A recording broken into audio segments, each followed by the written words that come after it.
So this Raw starts with Seth Rollins coming out, and when he comes out, he basically is like, okay, look, I want Triple H.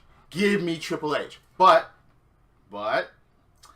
the thing about it is he went through a whole explanation of him, you know, putting the Shield together and then dismantling the Shield, and he's like, okay, how do I get to Triple H? You beat Kevin Owens for the Universal Championship. But in order to get to Kevin Owens, he has to remove Jericho from the equation. So that's basically the plot that's set up for now on.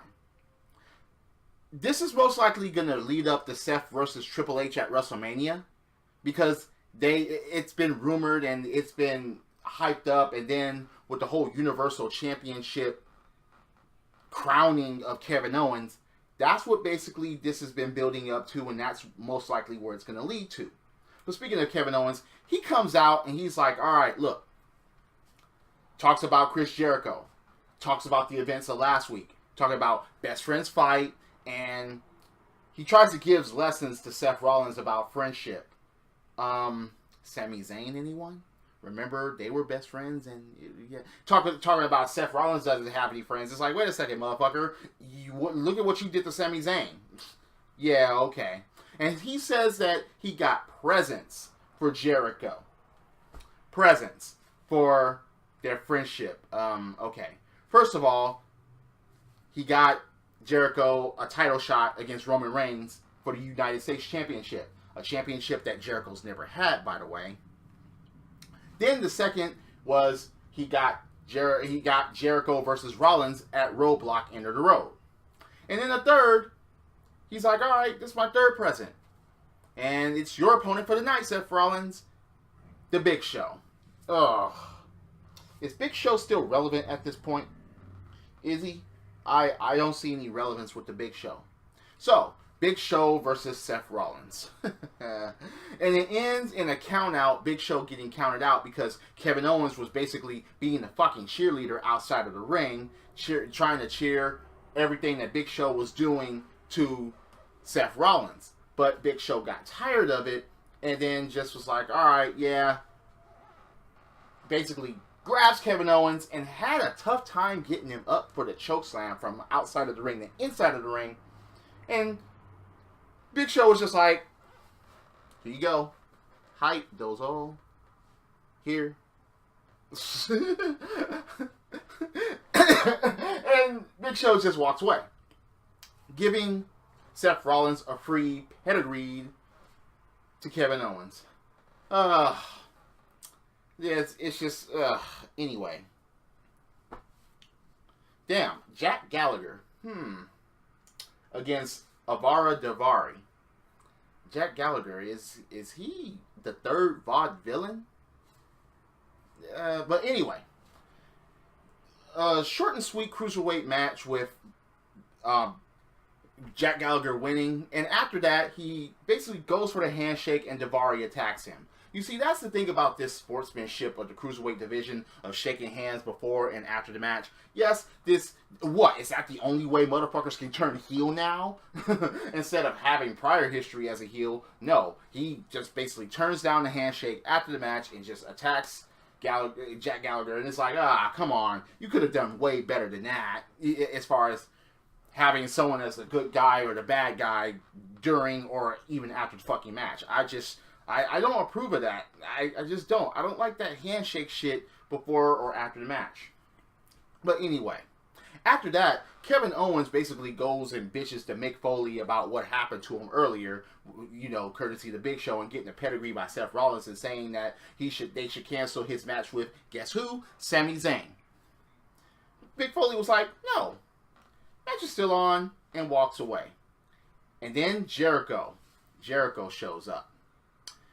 And Kevin Owens talks to Chris Jericho and tries to explain to him about the presents that he got for Jericho. And Jericho was kind of enlightened that he was getting a United States Championship match, but he told Owens to stay out of it. Stay out of his way. And yeah, there's friction, or the breakup is still on. But nevertheless, yeah, they're trying to sell it Well, actually, this night they did sell it as far as their friendship being over and so on, and yeah, it kind of went that way. Even later on in the night, and I'll explain that later. Enzo and Cass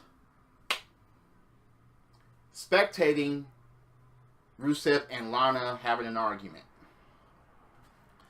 So Enzo and Cass basically interjects themselves, particularly Enzo. Rusev calls Lana pathetic and just leaves, and Lana takes off her wedding ring. This means you're the only one that can have me, and just basically throws the ring at him. And Rusev storms off. Enzo picks up the ring, and he's like, yeah, I'm a listener, and you need someone to talk to. And Lana's like, okay, yeah, you can come to my hotel room and talk. And it's like, oh, God, come on, man. You can't be serious. No, just, oh, God. Because we all know where that's going. You know you can't take that shit seriously. You just can't. Anyway, so Sami Zayn faces Kevin Owens. And surprisingly, Kevin Owens beat Sami Zayn on his own in a pretty good fucking match.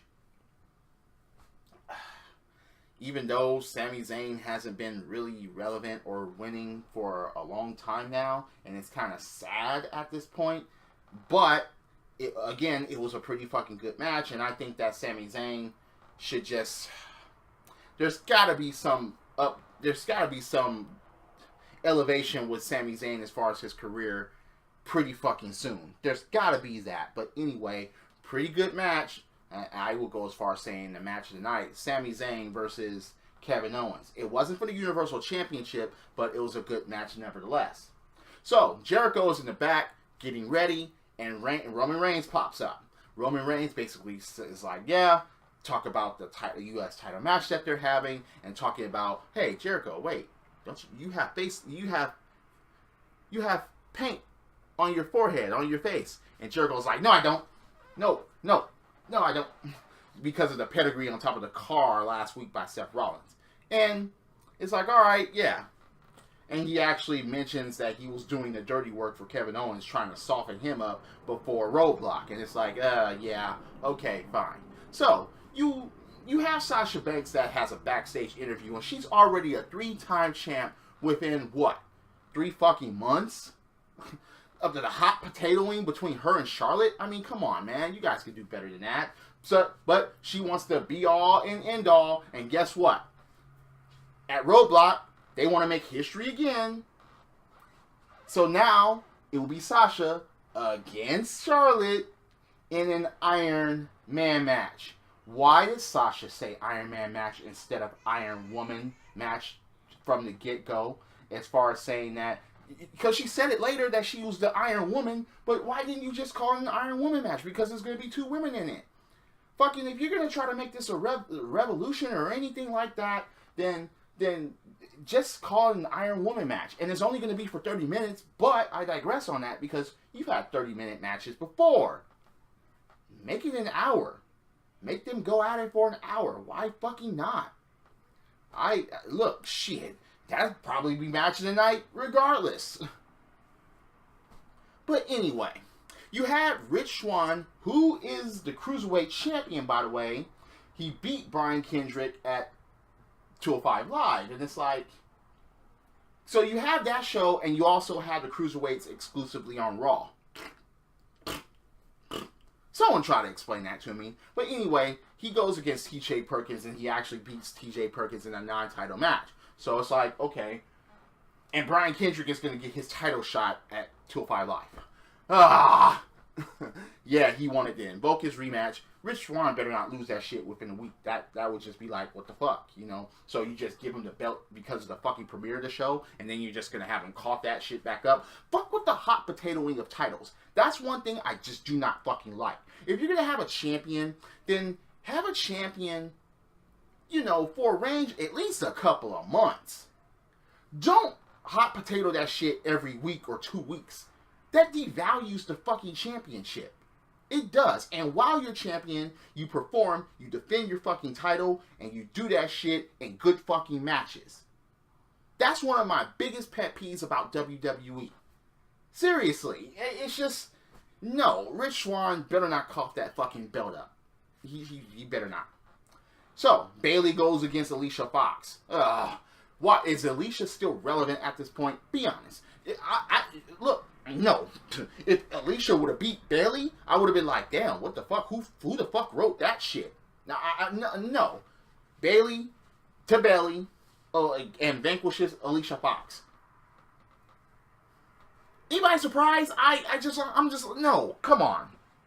And you don't even know if Alicia is face or heel. She crossed Nia Jax, and now she's crossing Bayley. We don't even know what the fuck is up with Alicia Fox. Damn, it's just, no, it's just fucking, no. Anyway, Alicia Fox is just not relevant at this point. And Bayley, they need to end that shit between Charlotte and Sasha. Now, get to that later, but Bayley beats Alicia Fox. Yeah, okay. So, you have this Lana Enzo shit.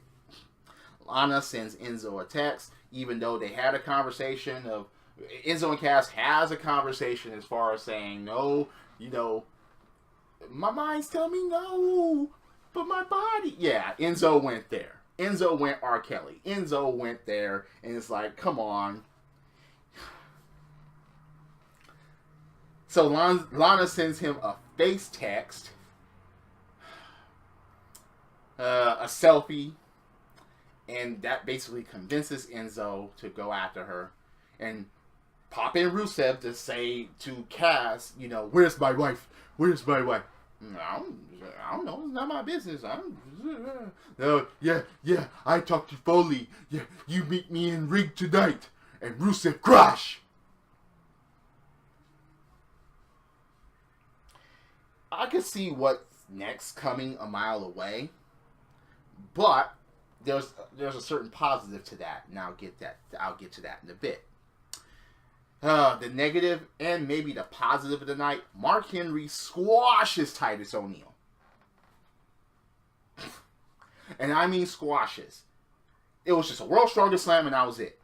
But the funniest part about that was Mark Henry celebrated with the fans, and that lasted longer than the fucking match.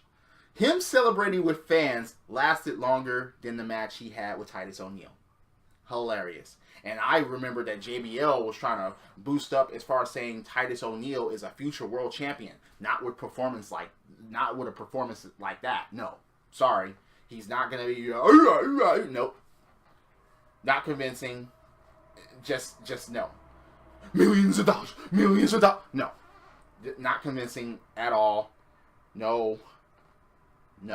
Speaking of which, where is Darren Young? I thought we was going to make him great again. I guess with the election over, that novelty is kind of done. But anyway. So, Enzo is basically trying to get the Lana, and woo! Ric Flair shows up. 16-time world champion Ric Flair. Talks with Enzo for a while and basically lends him his limousine to actually go get her and go meet her at the hotel room. So, match between Reigns and Jericho. I gotta admit, it was a pretty good match, all things considering. But Jericho had told Kevin Owens to stay away, and Kevin Owens shows up anyway. And even interferes with a kick to Roman Reigns' face, and Jericho was like, I told you to stay away. Get out. Get out of here. Out. Kind of reminded me of some cartoon shit. Out. So, after Kevin Owens leaves, Jericho eats a spear, and that was it. And it's like, damn. I was kind of hoping that Jericho, they would have swerved us so he could get the United States title, but they chose not to. They're still doing the friction breakup garbage with Kevin Owens and Jericho. I wish that they would have had Reigns cough this belt up. But that probably would have meant that Reigns would have gotten a Universal Championship. I don't see Reigns holding those two belts at the same time. That better not fucking happen anyway. But yeah. So Enzo actually shows up to Lana's hotel room where he gets set up by Lana and just told Rusev to crush. Now look, I hated the whole segments leading up to this, but Enzo being set up like that because Cass was in the ring waiting for fucking Rusev because they were supposed to have a match, and that basically robbed that crowd out of the Enzo Amore Certified G and Bonafide Stud intro. That basically robbed that crowd of that. But Enzo, he took an ass whooping. And this is one of the best backstage, quote unquote backstage, out of ring ass whoopings that I've seen in a while. I like that. I do. Because it actually adds on to it. I just don't like it that Enzo and Cass are feuding with Rusev. A tag team that should be a premier tag team is interfering with someone that's just trying to be relevant at this point. I don't like that. But Enzo took an ass whooping, and it was a good, excuse me, yeah. That ass whooping was Attitude Era-ish proportion as far as how it went down. So I applaud that. I do. He didn't put on the accolade though, but he did smash a glass vase on fucking Enzo's head. And it's like, wow, and drug him out of the fucking hotel room. It was kind of funny to see that, but yeah, Enzo got his ass whooped. So, you get Sheamus and Cesaro versus Anderson and Gallows, and the winner of that match would have faced the New Day next week, and that ends up in a no contest when the New Day interferes because the New Day was basically at ringside spectating, and it's like, you're gonna do this, WWE. You're gonna do this on the eve of them breaking Demolition's record. Next week, you're gonna have Cesaro and Sheamus and Anderson and Gallows versus the fucking New Day at the eve of them breaking that fucking record. You couldn't make that at fucking Roadblock. So either New Day is going to squeeze by next week, or they're going to get robbed by days of Demolition's record. I don't know. I just don't know. So, the last segment of the night, Charlotte Flair.